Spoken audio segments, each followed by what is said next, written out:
తెలుగు కమ్యూనిటీలో ఇంకా చాలా ప్రాబ్లం ఉంది. మనకి భాష అభిమానం ఉండదు, మనం భాష పట్టింపు లేదు, మనకి ఏ పట్టింపు లేదు బ్రో.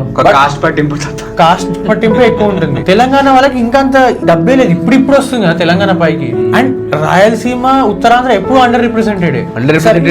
ఈ కల్చర్ ఆస్పెక్ట్ పక్కన పెడితే ఇవాళ ఎంత మంది తెలుగు వాళ్ళు యుఎస్ కి వెళ్ళి బతుకుదాం అనుకుంటున్నారు, ఎందుకు హైదరాబాద్ లో బతకకూడదు, అది ఎందుకు వాళ్ళ ఊర్లలో బతకకూడదు? ఫస్ట్ ఆల్ ఆపర్చునిటీస్ లేవు, నేను ఒప్పుకుంటా. బట్ అంత మైగ్రేట్ అవ్వాల్సిన పని ఏముంది, అంత ఎంటైసింగ్ ఏముంది? డబ్బు, ఫ్యామిలీ అంతా అక్కడే ఉందా అంటే డబ్బు అయితే అక్కడే ఉంది, స్టాండర్డ్ ఆఫ్ లివింగ్ అక్కడే ఉంది, ఫ్రీడమ్ కూడా అక్కడే ఉంది. బట్ ఈ ఎక్కడా కూడా అభిమానం అనేది లేదు. అభిమానం, దేశం,